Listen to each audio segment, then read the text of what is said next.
If you've ever woken up and felt like ketosis just vanished, you're not imagining it.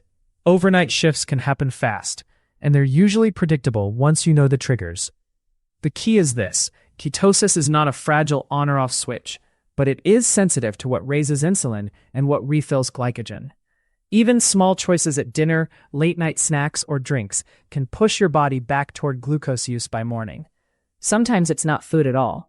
Stress hormones, poor sleep, and even a hard workout can change what your liver does overnight. And measurement can confuse the story, because breath, blood, and urine don't all move the same way. In this breakdown, you'll learn the most common reasons people drop out of ketosis while they sleep. You'll also learn how to tell a real ketosis drop from a testing artifact. And you'll leave with a simple checklist you can use the next time your morning numbers surprise you. Moving to slide 2. First, let's define what falling out of ketosis usually means. Nutritional ketosis is typically discussed as blood ketones around 0.5 millimoles per liter or higher. But your personal threshold can vary. You can still be burning a lot of fat at 0.3, and you can have 0.6 and still feel off. Overnight, your body is doing maintenance work. Your liver releases glucose to keep your brain and red blood cells supplied, and that's normal.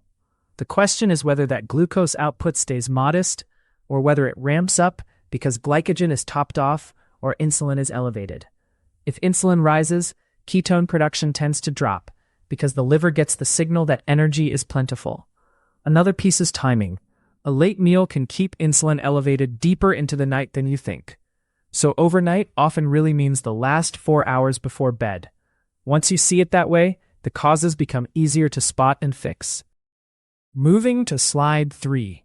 The most common cause is simple: hidden or underestimated carbs at dinner. Sauces, dressings, marinades, and keto packaged foods can add up fast. Even whole foods can surprise you if portions creep up, like nuts, onions, or higher carb vegetables. And restaurant meals are a special case because you don't control the ingredients. A little flour in a sauce, a sweet glaze, or a breading you didn't notice can be enough to refill liver glycogen. If your liver glycogen rises, your body has less reason to make ketones overnight. Another sneaky pattern is keto treats after dinner. Many use sugar alcohols or fibers that affect people differently, and some still raise glucose or insulin. The fix is not perfection. It's awareness and consistency. If mornings are your problem, tighten dinner for a week. Simpler foods, fewer sauces, and measured portions. Moving to slide 4. Next is alcohol, especially in the evening. Alcohol has a unique effect because your liver prioritizes processing it. While your liver is dealing with alcohol, it tends to pause or reduce ketone production. That can make your morning ketones look lower, even if you didn't eat many carbs. Mixed drinks add another layer because many contain sugar, juice, or syrups.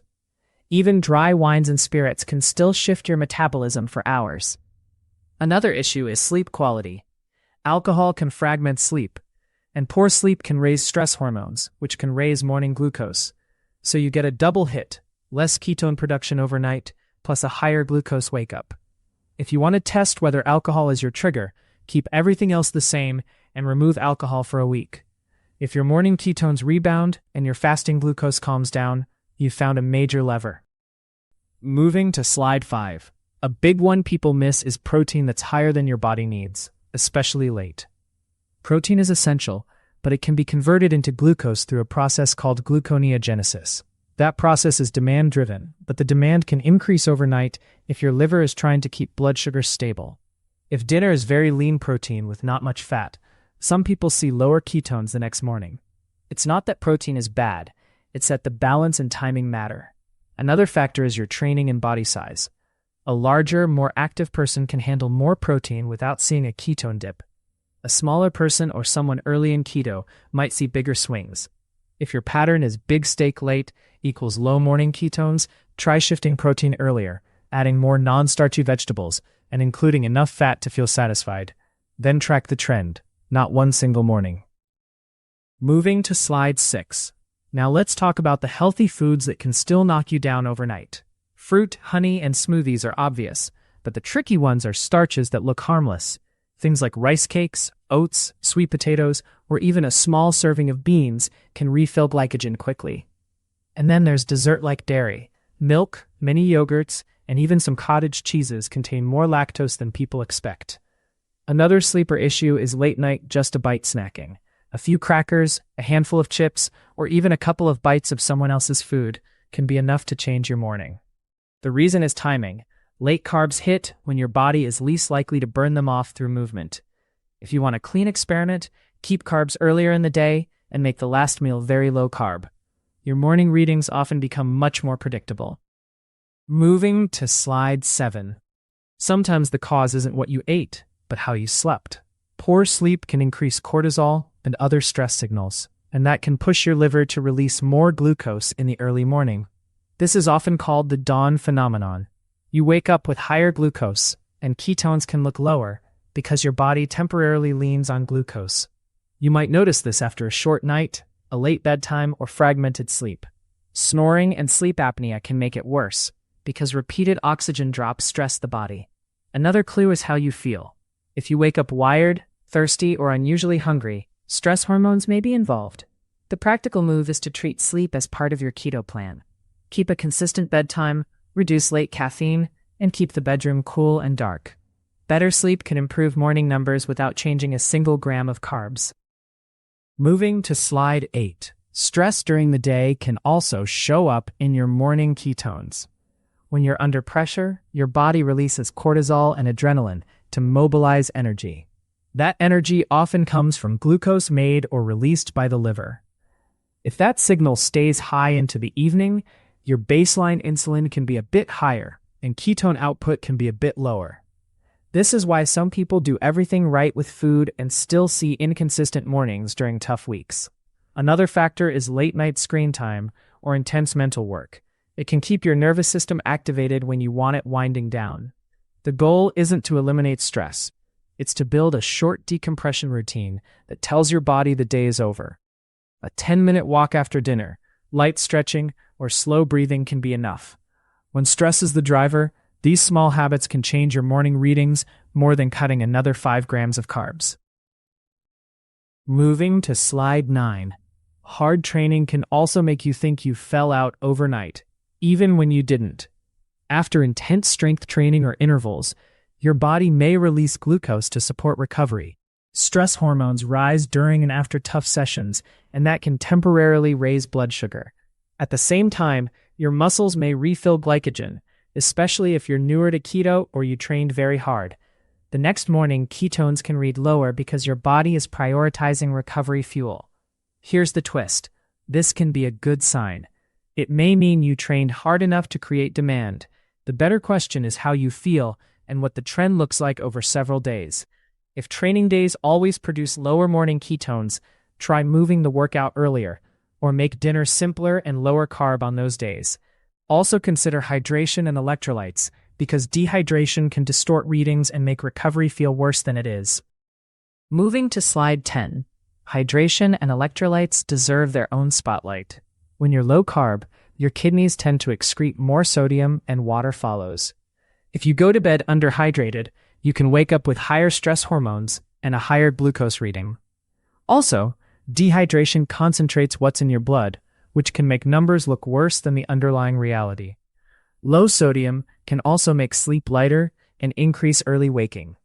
Magnesium and potassium matter too, especially for muscle relaxation. None of this means you need extreme supplementation. It means you should be consistent. Salt your food to taste, pay attention to thirst, and notice patterns after very salty or very low salt days. If mornings are unpredictable, try a simple routine. Adequate fluids earlier in the day, and a modest salty broth or salted water with dinner if it fits you. Often, more stable hydration equals more stable morning ketones. Moving to slide 11. Another overlooked cause is medications and supplements that affect glucose or sleep. Some cough syrups, gummies, and chewables contain sugar. Some supplements are mixed with maltodextrin or other fast carbs, and certain medications can raise blood sugar in some people, including some steroids. The point is not to self-diagnose or change anything on your own. The point is to recognize that perfect macros can still lose to an ingredient you didn't consider. If your morning ketosis changed suddenly, scan what changed in the last week. New allergy meds, a new sleep aid, a new pre-workout, even a new flavored electrolyte mix. Also consider nicotine and late caffeine. Both can affect sleep and stress hormones, which can cascade into higher morning glucose. A practical step is to choose unsweetened, capsule-based options when possible, and to read labels like you're looking for hidden sugar in plain sight. Moving to slide 12. Before you assume you're out of ketosis, make sure your measurement matches the question. Blood ketone meters measure beta-hydroxybutyrate, which is a main circulating ketone. Breath meters estimate acetone, which can lag or lead depending on your metabolism. Urine strips measure acetoacetate, which often drops over time as your body becomes more efficient at using ketones. So you can be in ketosis and still see a low urine strip. You can also see lower blood ketones after adaptation because you're using them more effectively. Another confusion is the morning window itself. Many people have higher glucose and lower ketones right after waking, then normalize after a couple of hours. If you want cleaner data, test at the same time each day, under the same conditions. And use a weekly average mindset. One bad morning reading is a data point, not a verdict. Moving to slide 13. Let's turn all of this into a simple overnight troubleshooting checklist. Start with dinner. Keep it low carb, minimize sauces, and avoid keto desserts for a few days. Next, check timing. Try finishing your last meal at least 3 hours before bed, so insulin has time to settle. Third, look at alcohol. If you drink, test a week without it and compare mornings. Fourth, consider protein balance. Enough to support you, not so lean and late that glucose output rises overnight. Fifth, protect sleep. Consistent bedtime, cool dark room, and less late caffeine. Sixth, manage stress with a short wind-down routine, even if it's just a slow walk after dinner. Finally, standardize your testing method and time. If you want one forced choice experiment, do this. Keep food identical for 3 nights, then change only one variable, like alcohol or meal timing. Moving to slide 14. One last perspective that helps. Your goal is not to chase the highest ketone number.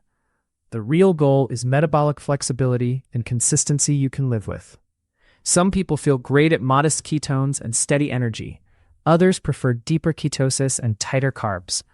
Overnight dips happen, and many are normal physiology, not failure. If you're losing weight or improving cravings and energy, a single morning reading shouldn't derail you. Use the causes we covered like a decision tree. First, suspect dinner carbs and alcohol. Then, check sleep and stress. Then, look at training and hydration. And only then worry about more complex factors. If you want to keep improving, make one change at a time and give it several days. For a quick check-in, leave a comment with your experience. Do your morning ketones drop more from A, late eating, or B, poor sleep? And if you want more practical keto troubleshooting like this, subscribe. This information is not a substitute for medical advice. Your metabolism follows signals. Learn to control them.